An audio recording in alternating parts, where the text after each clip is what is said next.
Alright guys, we're back. Time for some needle rifle training for you guys. Alright, Brandon, go ahead.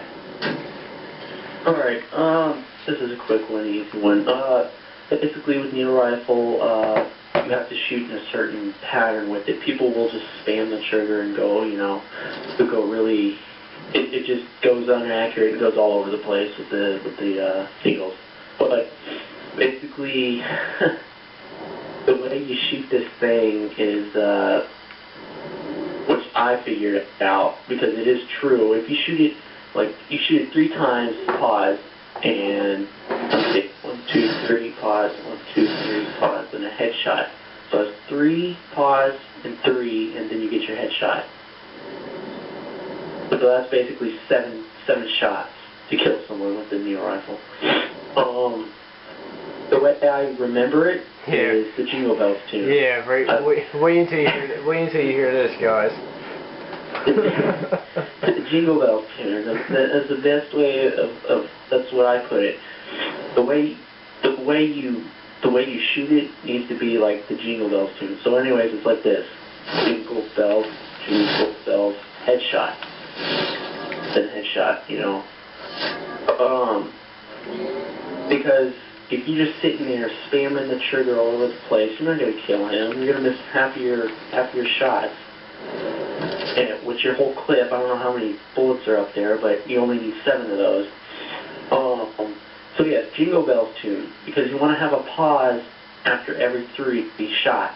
So 1, 2, 3, pause. So what I mean by pause is you wait for your bloom to go back in, or else you're not going to have a precise shot.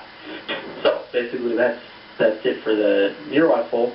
Now, as for range with the needle rifle and for the DMR, of course you crouch, but what the crouching does for range is it doesn't just allow you to shoot farther, but it helps the bloom, because if you shoot the bloom, it won't go as big as it does when you're standing up. So if you shoot like Murph demonstrates shooting standing up and then demonstrates shooting crouch, it's bigger, and then when you crouch, it's not as big. Wait for it, shoot crouch, standing up, wait for the reticle to go back in, then crouch, and then shoot. Look at the difference. Yeah, there's a big time difference. Yeah, big time difference. Yeah. The reticule gets bigger like a decent amount of time, so you have a lot more time to get an accurate shot. Yeah, and it's good to shoot when you're far range. You can do the 1, 2, 3, and then pause, 1, 2, 3 again, then headshot.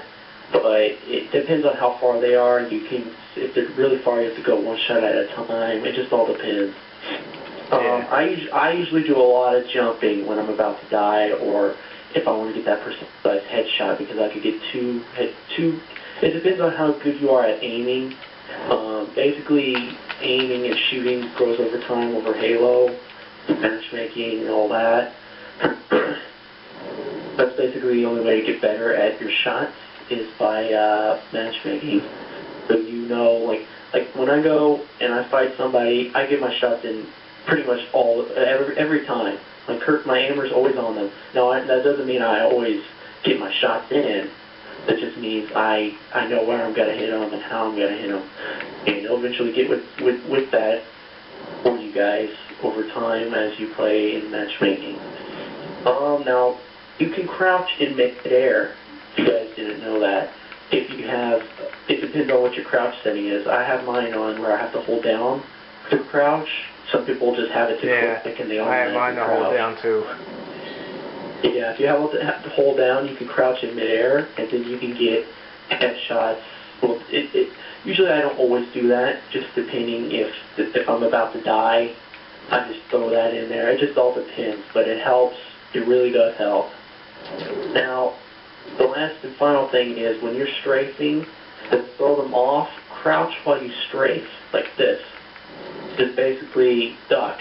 And then you'll throw them completely off. Basically a good example, if you're Call of Duty players and you quickscope, that's what you mainly have to do. You shoot, crouch, or scope in, crouch, like basically that. Yep. basically like that. So, same thing with Halo. Now, it doesn't always work. If you crouch, they can get a headshot off of you if you're about to die. Really easy to get a headshot. It's not like Call of Duty and all that. It just depends. Yeah. But that's basically it for near rifle training and DMR training. I guess we'll see you guys on the next training video. Yep. We'll be back. It'll be a surprise. We'll introduce it when we come back on live or whatever. Alright guys. See you in a bit.